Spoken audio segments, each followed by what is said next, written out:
Mercedes just tested something so powerful, it triggered an internal alarm at the FIA, and McLaren was the one holding the steering wheel. This isn't just a fast engine. This is a complete rule breaker. Early tests suggest it might tear apart the 2026 grid if the FIA doesn't act fast. We've uncovered internal FIA files, whispers from the McLaren garage, and the jaw-dropping details of Mercedes' new power unit, details the public was never meant to hear. Subscribe right now if you want to stay ahead of every scandal, every leak, and every explosive twist in Formula One. This is just the beginning. Something went seriously wrong during McLaren's latest private test with Mercedes' 2026 power unit, and the FIA noticed immediately. The moment data from the dyno and real track simulations hit the FIA's technical radar, internal flags were raised. Why? Because the numbers didn't make sense. Power output, energy deployment windows, thermal efficiency, all beyond what the regulations were designed to handle. This wasn't just an aggressive engine. This was a mechanical outlier. A threat to the concept of balance for 2026. And McLaren were the first team to try it on track. Mercedes had promised a leaner, more electrified PU architecture for 2026. What they delivered, according to internal telemetry leaks, was a hybrid system that not only exceeded expected deployment thresholds but also introduced active response times never seen in modern F1. In short, it was fast, brutally efficient, and completely legal for now.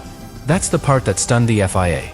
There were no technical breaches in the current wording, but the design walked the razor's edge between compliance and loophole exploitation. From the outside, the power unit looks sleek and simplified. But under the casing lies an asymmetric thermal cycle strategy, one that manipulates intake and exhaust flow rates depending on circuit demand. McLaren engineers were seen running extensive cooling simulations well beyond standard protocol. This suggested something much deeper than a basic reliability test. It was a proof of concept run, and it proved too effective. Enough that the FIA immediately contacted Mercedes' engine department to request detailed clarification before any further public testing could proceed. This technical shakeup also presents an internal crisis for McLaren.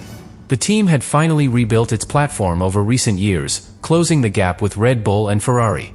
But now, they're being asked to adapt their aero and chassis work to an engine that may soon be limited by new regulatory interpretations. Imagine designing a house around a powerful engine room only to be told mid-project that you can no longer run the system at full capacity. That's exactly the situation McLaren faces. And they're furious. Zak Brown's response behind closed doors has been clear: if the FIA delays an official ruling, they risk sabotaging McLaren's entire development timeline. The engine was supposed to be the cornerstone of their 2026 campaign. Everything, suspension layout, packaging, weight distribution, had been calculated around the new PU's behavior. But now, those margins are at risk. The FIA hasn't banned the power unit yet, but their sudden scrutiny means teams must wait before committing to final designs. And that's where politics come into play. Multiple rival teams, especially those not powered by Mercedes, have reportedly voiced concerns to the FIA about the fairness of allowing such a system to proceed. Some believe Mercedes intentionally delayed revealing the full scope of their PU26 design until it was too late for others to catch up. Others argue that McLaren knew exactly what they were getting and tried to run a stealth program under the radar. Either way, the test has turned into a controversy, and the FIA is under pressure to act swiftly before preseason technical freezes begin. This is no longer just about horsepower. It's about control, interpretation, and competitive stability. The FIA's next steps will determine whether the Mercedes-McLaren alliance becomes the dominant force of 2026 or the center of the sport's next major controversy. And in the middle of it all, McLaren must decide: do they fight the system, or do they change their car before it's too late? The engine in question is not just another iteration of Mercedes' power. It is a complete architectural revolution. At the heart of this controversy is what insiders now refer to as the dual-phase energy burst system, a hybrid setup designed to manipulate energy deployment not once per lap, but in two distinct high-load zones. That changes everything. Normally, teams work with a single main deployment strategy, using their MGUK and MGUH in sync to optimize power under acceleration. But with Mercedes' new method, McLaren was able to extract nearly 20% more usable energy over a full qualifying lap, without breaching fuel flow or ERS limits. How is that even possible? According to internal documents quietly reviewed by FIA power unit experts, the system includes a variable state combustion loop. In simple terms, the ICE adjusts its firing mode based on battery state. It's not software trickery. It's mechanical and chemical tuning at a level never before achieved in Formula One.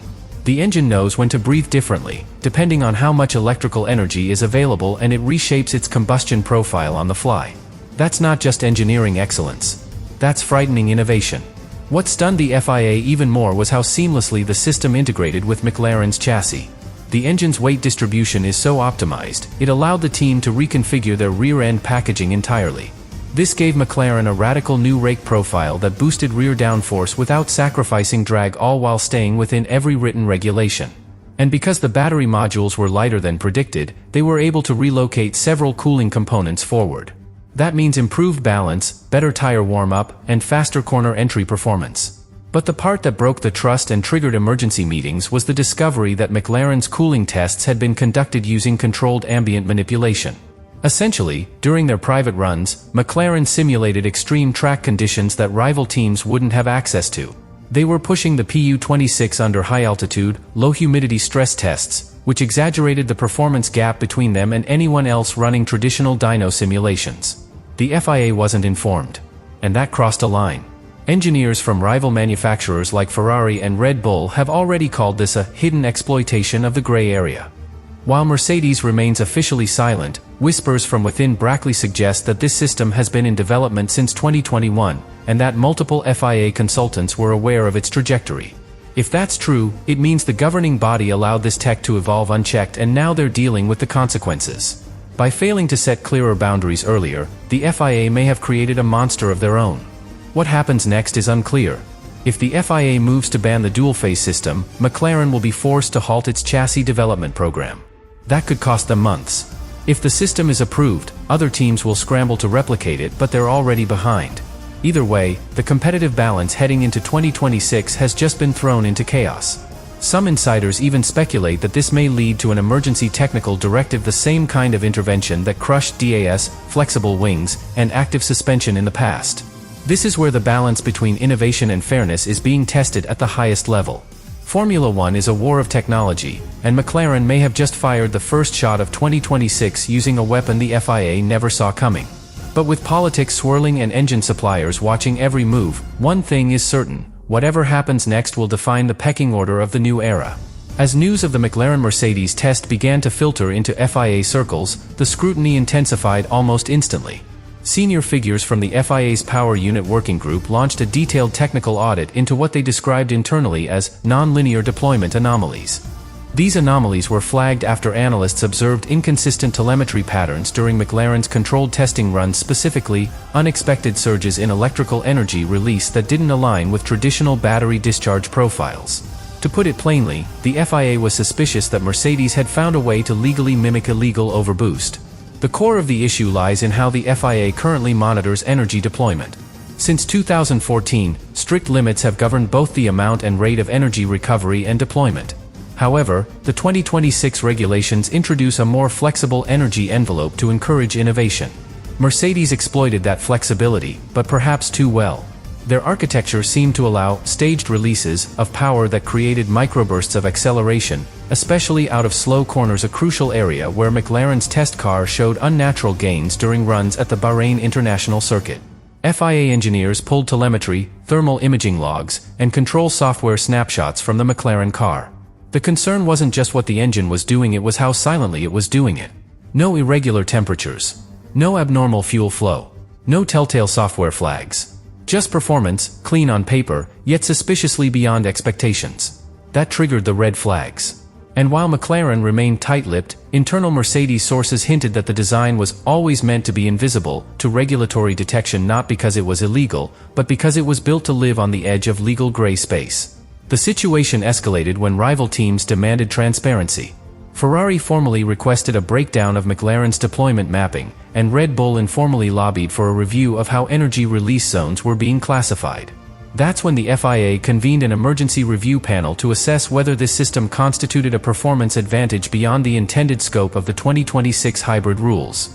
While the FIA didn't accuse McLaren of wrongdoing, the language of their internal report made it clear this tech was bending the spirit of fair play. Behind the scenes, the political temperature surged. Some at the FIA feared setting a precedent that would open the door to wild energy manipulation. Others, particularly those with backgrounds in power unit design, saw this as the logical evolution of the hybrid era. Mercedes engineers argued they simply understood the new rulebook faster.